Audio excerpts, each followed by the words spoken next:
Gang, what's up, y'all? We got another reaction, man. We got another reaction. We're gonna keep these things flowing as consistently as possible. I'm gonna try to consistently get these long reactions out like I do Stupid Kings. You know what I'm saying? So that means multiple videos of reactions a day until they blow up. Y'all know how it go. So the ones that's consistently watching these things now, you are appreciated. And for the new ones that's just coming in finding this video, make sure you hit that like button. Make sure you subscribe. Make sure you comment what your favorite part of this video is, or just comment in general. You know what I'm saying? Everything that you do is much appreciated. All right, so the video that we got right now is 15 NBA rookies who went broke instantly. Like, I want to know what kind of instantly they talking about. Like, what do you mean instantly? Like, they got their check and just bought Ferraris or some shit? Because it's a Ferrari right here. Like, what did they do? So we gonna see, and we gonna see if we know any of these rookies. Because if they went broke instantly, we probably don't know none of these rookies. But we gonna see if we know any of them. We'll find out. Let's get to the video. Money, fame, and the big leagues, it's every young baller's dream. But for some NBA Turn this up. that dream turned into a financial nightmare. Today, we're diving into the shocking stories of 15 NBA rookies who went broke. From Antoine Walker, who lost his millions trying to help everyone around him, to Dante West, whose struggles took him from courtside to heartbreaking headlines. Oh shit. Dante West. We know him. That's the one that smashed LeBron mama. We know why he went broke, because he smashed LeBron mama. LeBron said, get this nigga out the league. These are the players who saw it all slip away. Curious to know how they fell so fast? Let's break it down. Chris Washburn. Chris Washburn's life started with First of all, that name is already foreshadowing. Chris Washburn. He was already destined to be washed. That's messed up, but continue. So much promise. Born in 1966, he was a basketball prodigy with a towering frame and raw talent that made him a standout in high school. His skills earned him attention from college scouts, leading to a spot at North Carolina State University. But trouble showed up early. Just 7 games into his freshman season, he was caught stealing a stereo and got suspended. Still, his on-court talent kept NBA scouts interested. In 1986, the Golden State Warriors took a stereo ain't that bad. A gamble and picked Washburn as the 3rd overall in the NBA draft. Expectations were sky high, but his rookie season was anything but smooth. He was late to practices, missed team commitments, and soon found himself struggling with substance abuse. Everybody was sleeping. Guys were getting ready to go to practice the next day. I was in the projects, smoking crack. Nigga. Everybody, you made it to the NBA. Everybody in their hotel sleeping, and you at the hood smoking crack. Sir. Sir. Crack? You rich. Do cocaine. Don't do drugs, kids. I'm not promoting drugs. I'm just saying, if you rich or got that money, why you doing crack? That is a cheap drug. Or going to a game. Now my heart is already beating fast with the cocaine. His first visit to rehab came during this time, setting the tone for what would sadly define his career. Even after being traded to the Look, one thing I will say, that is a healthy looking crackhead. I've never seen a crackhead that muscular. Only crackheads I've seen was skinny. Atlanta Hawks, things didn't get better. Washburn faced multiple drug relapses, and the NBA eventually banned him for life. That decision ended his professional career and set off a downward spiral. The money he earned dried up fast. His luxurious home in an Atlanta suburb was put on the market, and he found himself with nothing. Life got rough. Washburn went... Nah, he had something. He had something. He sold that mansion for crack. One of the most promising rookies in the league to being reduced to begging for food and money from friends in Atlanta. Like Chris Washburn, the next NBA star had all the talent in the world. Oh, but man. Drugs and bad choices ruined their careers. I know him. Javaris Crittenton. I know him. Javaris Crittenton had a promising start in life. Growing up in Atlanta, he was raised by his hardworking mother, Sonia Dixon. Now, this story is crazy. Have y'all seen this on Netflix yet? About him and Gilly getting into it in the locker room. They both pulled out pistols on each other. And then his career really went downhill. And then he went into the streets. And then he fucking shot a little girl on accident. Well, it wasn't a little girl. She was a grown woman. But he shot a woman on accident thinking it was somebody else. Killed her.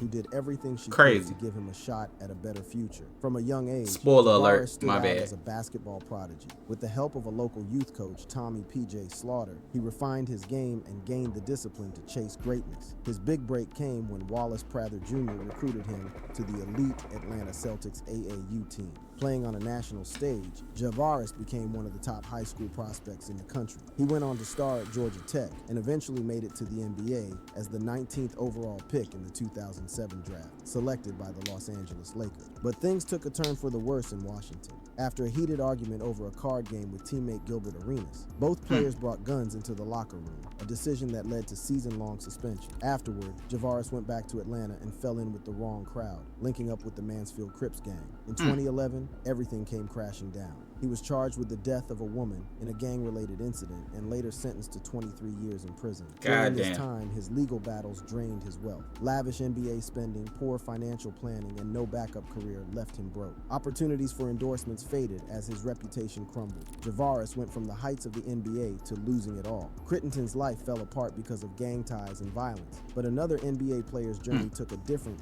yet looked familiar. heartbreaking turn of self-destruction. Robert Swift. Robert Swift's Swift. story is one of incredible highs I don't know him. and devastating lows.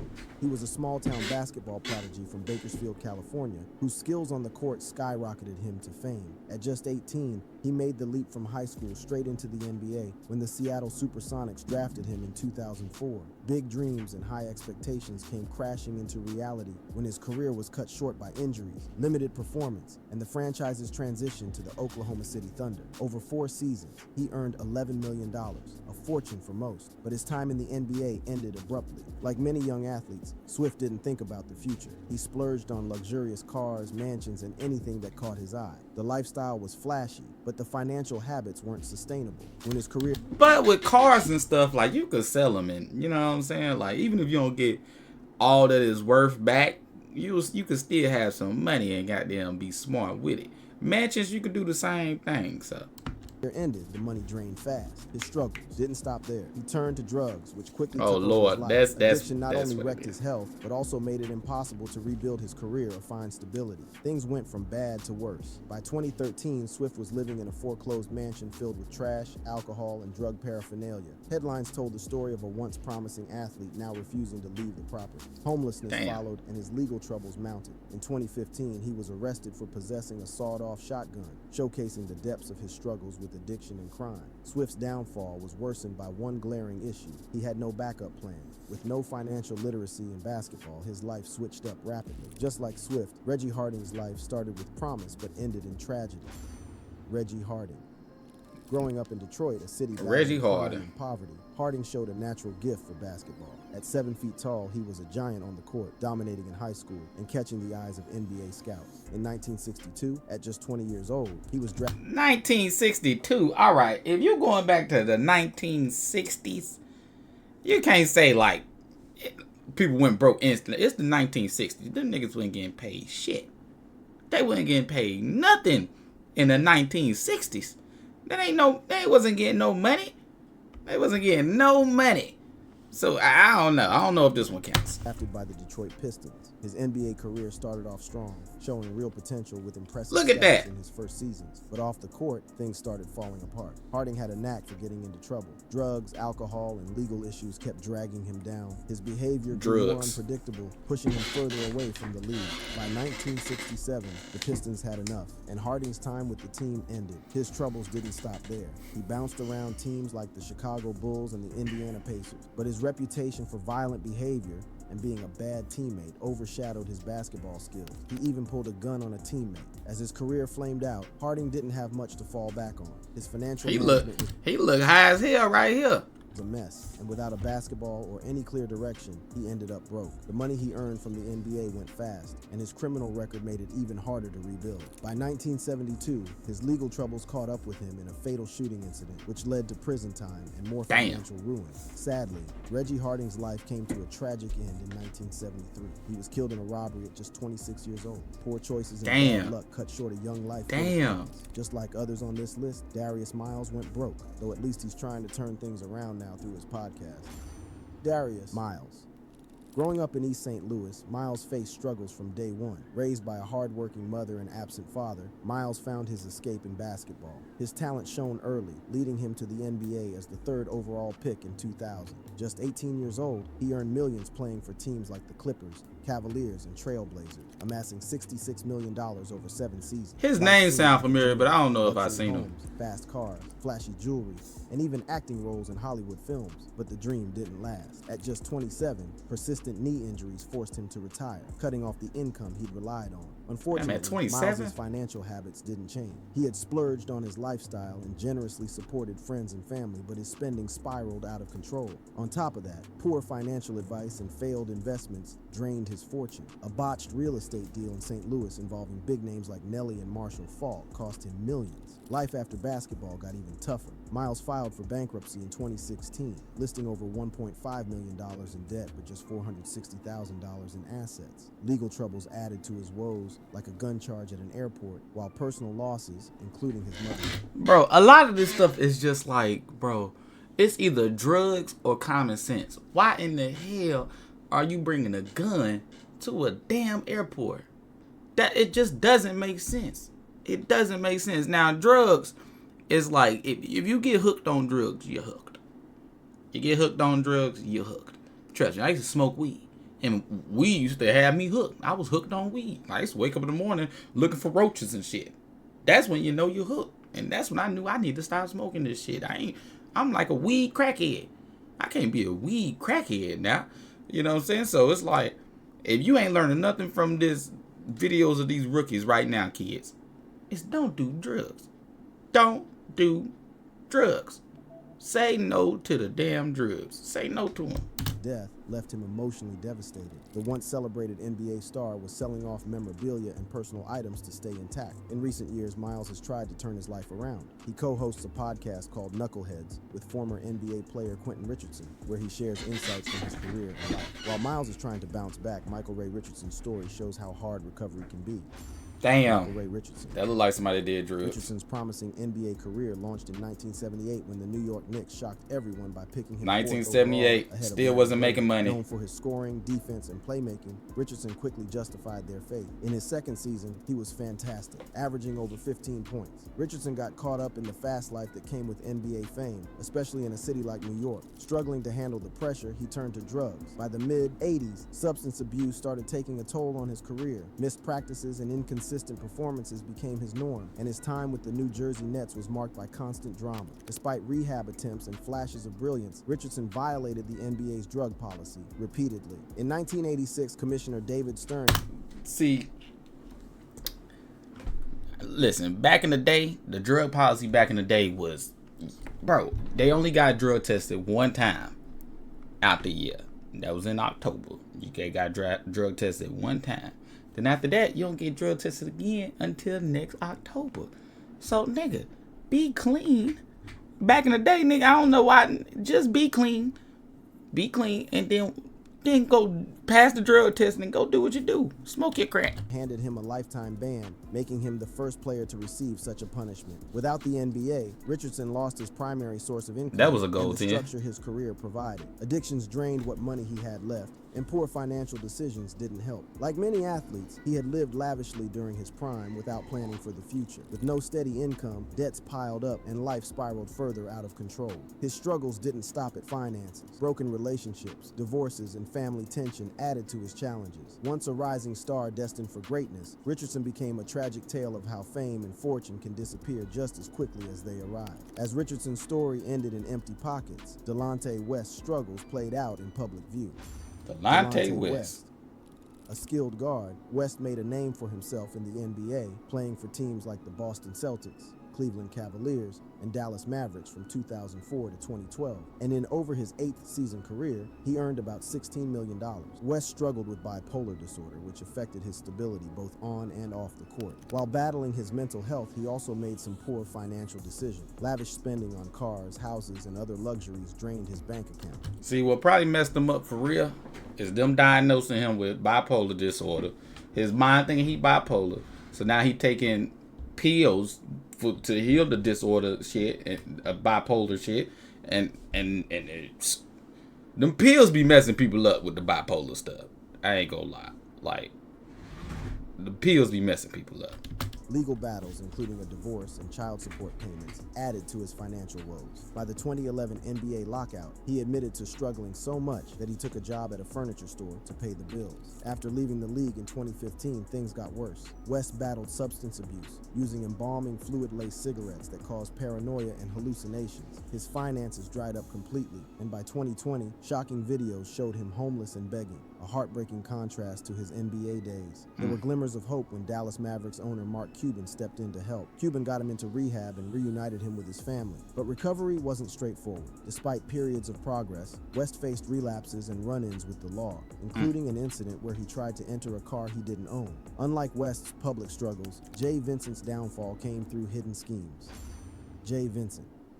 Drafted by the Dallas Mavericks in 1981, Jay Vincent spent 9 seasons in the league, playing for 6 teams, including the Lakers and the 76 ERs. Vincent was no slouch. He averaged over 13 points per game for 7 straight seasons, racking up more than 8,700 career points. While his earnings were decent for the 1980s, they pale compared to today's NBA paychecks. After retiring in 1990, Vincent ventured into business, hoping to maintain his lifestyle and build a name beyond basketball. Unfortunately, things didn't go as he had hoped. In 2010, he was caught running a fake job training scheme in the security industry, swindling thousands out of their money. People paid upfront fees, expecting certifications. This nigga started scamming.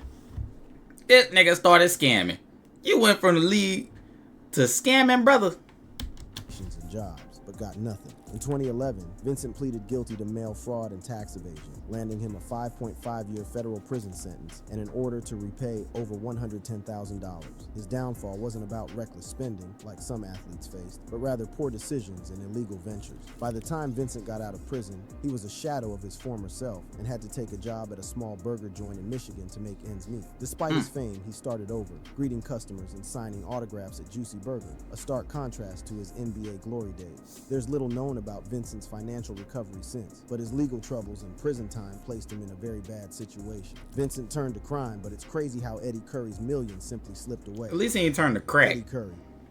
Eddie Curry was living the dream, going straight from high school to being the 4th overall pick in the 2001 NBA draft. Over 11 seasons, he played for teams like the Chicago Bulls, New York Knicks, and Miami Heat. Oh, he looked familiar. Popping $70 million in total. But what seemed like a fairy tale switched up to horror. Curry's financial downfall started with reckless spending. Luxury cars, sprawling mansions, and jaw-dropping jewelry became his everyday norm. He even took out loans with staggering interest rates, like one for $580,000 with an 85% annual interest rate, just to keep up with his extravagant lifestyle. On top of that, he entrusted his money to advisors who mismanaged it, digging him into an even deeper hole. Legal and personal troubles made things worse. Curry fathered several children, and the hefty child support payments, up to $6,000 a month in one case, were a heavy burden. In 2009, his Chicago mansion went into foreclosure over a $3.7 million loan. That same year, tragedy struck when his ex-girlfriend and young daughter were murdered, leaving Curry devastated and struggling to stay afloat emotionally and financially. All right. Look, whatever he went through with that is justifiable. Nigga, you never know how you gonna react when you lose somebody like that. You just never know. You lose your girl and your child. But you just, what? They'll lead somebody to crack. They'll lead somebody down the road to crack. For sure. Injuries and conditioning issues caused his career to decline. Once a star player, Curry eventually faded into the background, and his earnings dried up. Despite making millions, his debts and obligations left him financially shattered. But Curry didn't give up. In recent years, he's been rebuilding his life and finances, sharing his story to help others avoid the same pitfalls. Good. Like Curry, Antoine Walker learned the hard way about money management. Look, there's somebody I ain't know that went broke. I ain't know Antoine Walker went broke. Antoine Walker was famous. Antoine Walker was a star on the court and a huge success in the NBA, earning over $108 million during a 12-year career. He played for big teams like the Celtics, Mavericks, and Heat. This nigga blew $108 million? How in the fuck? even winning an NBA championship in 2006. But his lavish lifestyle off the court caused it all to slip away. Walker lived in large, fancy mansions, luxury cars, designer clothes, and even private jets. He was also incredibly generous, showering friends and family with gifts, homes, and cars. At one point, he owned 14 properties. Unfortunately, the upkeep became a financial nightmare. His troubles didn't stop there. Walker invested heavily in real estate just before the 2008 market crash. Those investments tanked, leaving him with massive losses. On top of that, he made risky business bets like starting a record label and a clothing line. Both failed. Without proper financial planning or guidance, his money troubles kept snowballing. To make matters worse, Walker developed a gambling addiction, losing millions at casinos. Soon the debts piled up and lawsuits followed. By 2010, Walker filed for bankruptcy, claiming $12.7 million in debt against just $4.3 million in assets. I lost a significant portion of money gambling. I used to go to Vegas and gamble. I lost the bulk of my money investing in real estate. In which in 2007, 2008, we went through the recession. I'm sure this is a worldwide thing that we all went through.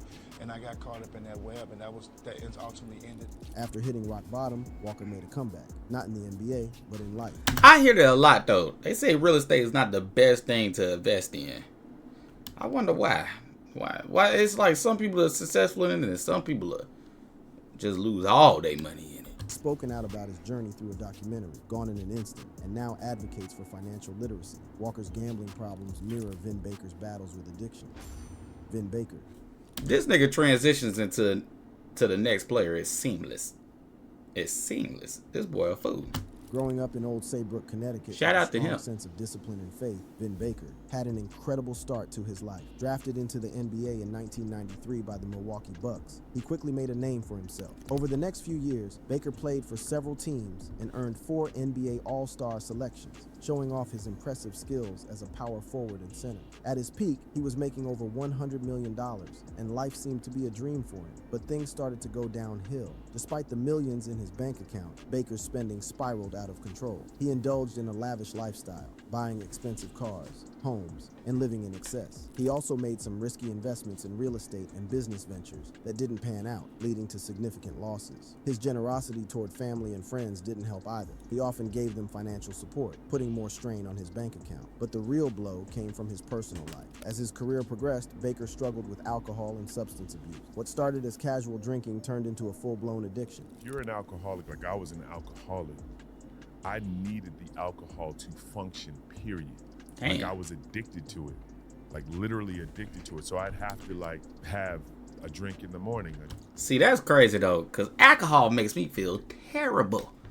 I wake up in the morning and be like, bro, I don't even want to drink no more. What the? It made me want to throw the whole bottle out. Like, I don't even want this shit no more. Alcohol makes me feel terrible. That's why I barely even drink now too. Cause like I just hate that next morning. That next morning is just so shitty.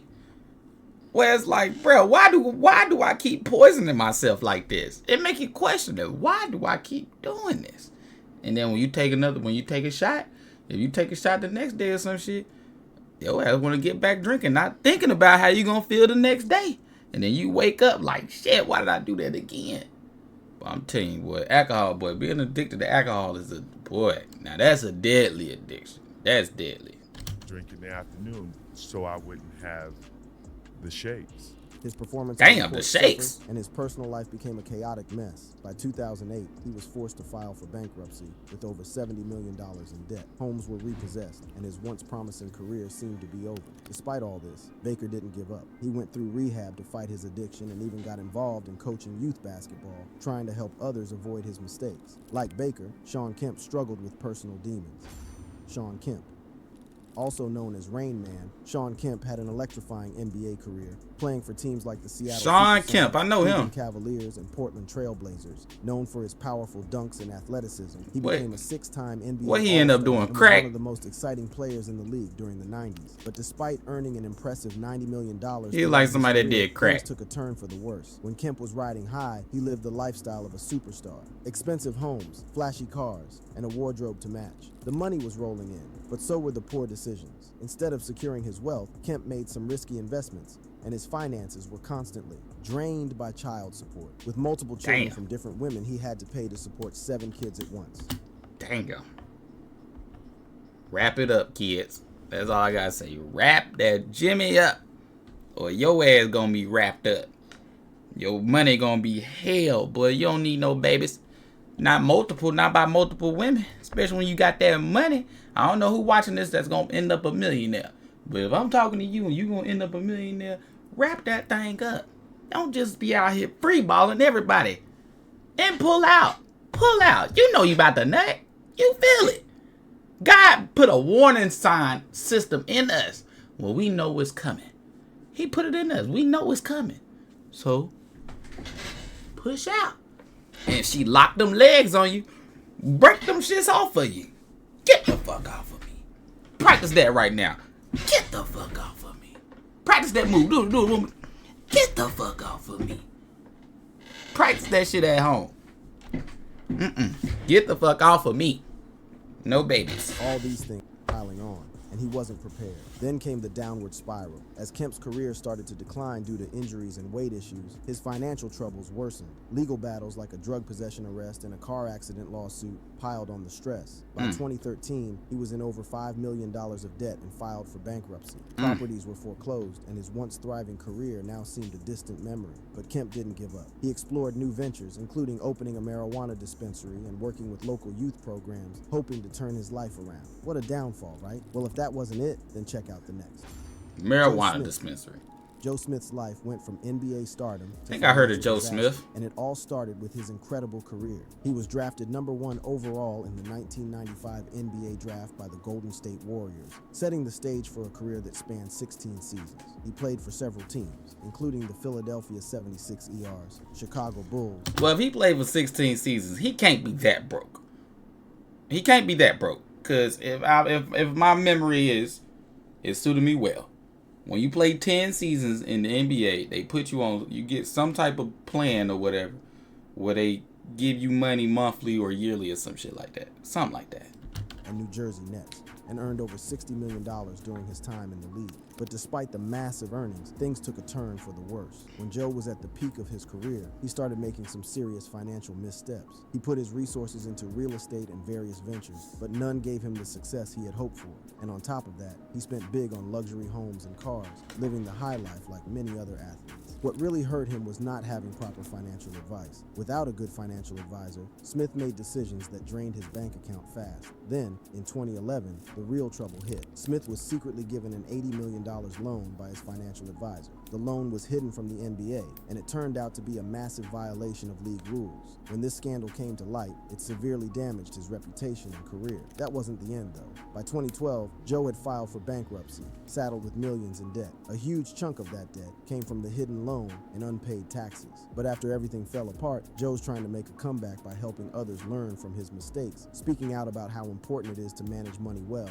especially for athletes. His story is a tough lesson on how quickly things can go south, even with millions in the bank. Joe Smith's secret deals got him in trouble, and so did Bison Dell's tale with an even darker turn. Bison Dell, Brian Williams. Never heard of him. Lived a life most I ain't people never heard only of him. dream about, one full of adventure and luxury. As an NBA player, he was a star, earning millions while playing for big teams like the Chicago Bulls and Detroit Pistons. He even won an NBA championship in 1997 with the Bulls. His talent and versatility on the court made him stand out, and at the height of his career, he signed a $45 million deal with the Pistons. But in 1999, at just 30 years old, Bison walked away from it all, leaving behind $36 million still owed to him. Why? He felt trapped by the expectations of professional sports and wanted to live life on his own terms. So you mean to tell me this nigga walked away from $36 million? 38, whatever million dollars they just said. He walked away from 30 of them. And he tripping. He tripping, nigga. You ride that out. After retiring, Bison ride that out, nigga. Quietly. I don't care if they got you on the bench. Ride that bench. He embraced freedom. Get that 30. He traveled the world, explored exotic places, and even bought a catamaran to sail the seas. From running with bulls in Spain to visiting remote corners of the globe, he lived adventurously. Things took a dark turn in 2002 when Bison disappeared in the South Pacific while sailing with his girlfriend, Serena Carlin, his brother, Miles DeBoard, and a skipper. Investigations later pointed to a grim scenario. DeBoard likely killed Bison and the others in a fight over money. DeBoard's attempt to forge Bison's signature to access his wealth raised suspicions about financial motives. Though Bison Bison wasn't broke when he died, his choice to retire early, spend lavishly, and live unconventionally put... Who they said killed him? They say his brother? Hey, let's go. What the fuck they say? Who killed him? In a fight over money. The board's attempt to explored exotic places and even bought a catamaran to sail the seas. From running with bulls in Spain to visiting remote corners of the globe, he lived adventurously. Things took a dark turn in 2002 when Bison disappeared in the South Pacific while sailing with his girlfriend Serena Carlin, his brother Miles DeBoard, and a skipper. Investigation. Now that's fucked up. That's fucked up. Your brother killed you? Now that's fucked up. That's fucked up. Now that's tough. Later pointed to a grim scenario. DeBoard likely killed Bison and the others in a fight over money. Wait, he killed them? DeBoard's attempt to forge Bison's signature to access his wealth raised suspicions about financial motives. Though Bison wasn't broke when he died, his choice to retire... Well, I'm confused. I think his brother killed him. I'm confused. Whoever killed him, that's fucked up. Early, spend lavishly, and live unconventionally put his finances on shaky ground. His mysterious disappearance remains one of the most chilling stories in sports history. While Dale's story remains a mystery, Rick Mahorn's story wraps things up by showing that even careful players can end up broke. Rick Mahorn. He probably went through the Bermuda Triangle. Rick Mahorn's career as a tough, no-nonsense player in the NBA, especially with the Detroit Pistons, was... If he wasn't killed, probably a tidal wave got him or some shit. Probably a wave rocked the boat or some shit, and it was over. And y'all know, they say mermaids real. And they say mermaids are like demons, and they be telling people to jump in, jump in, jump in the water, jump in the water, and they kill them. Who knows? Who knows? That is mysterious. But who knows? Filled with success. Known for his physical style of play, Mahorn helped the Pistons win 2 NBA championships in 1989 and 1990. Over 18 seasons, he earned around $27 million, which was a huge amount back in his day, but doesn't compare to what NBA players make now. He played for several teams, including the Pistons, Washington Bullets, Philadelphia 76ers, and New Jersey Nets. But when his playing days ended, his money troubles started. After retiring from basketball, Mahorn tried his hand at business ventures. Unfortunately, not all of them were successful. He got into real estate, but the market wasn't always kind. Some of his investments didn't work out as expected, and things started slipping downhill. Eventually, Mahorn found himself facing foreclosure on his home, a tough blow after the life he'd once lived, surrounded by luxury. Despite these setbacks, Mahorn didn't give up. He stayed involved in basketball, working as a coach, and even becoming a broadcaster for the Pistons. He kept a connection with the game he loved, but the financial struggles didn't go away. In 2010, Mahorn filed for bankruptcy after realizing his income couldn't cover his growing debts. It turned out that his spending was far outpacing what he was making, with monthly expenses higher than his income. Did you enjoy this video? Click on it. Well, now that was interesting. At least his ended. At least he still got a job. You know what I'm saying? Most of them people did crack, cocaine, just drugs. Just drugs. And one thing they didn't put in there where a lot of their money was probably going into too was women. It was women. Because people be doing stuff for women. Buying them luxury houses for women. Buying cars so they could get women. Buying their jewelry for women. Not pulling out for women. So if y'all ain't take nothing from this video game, don't do drugs.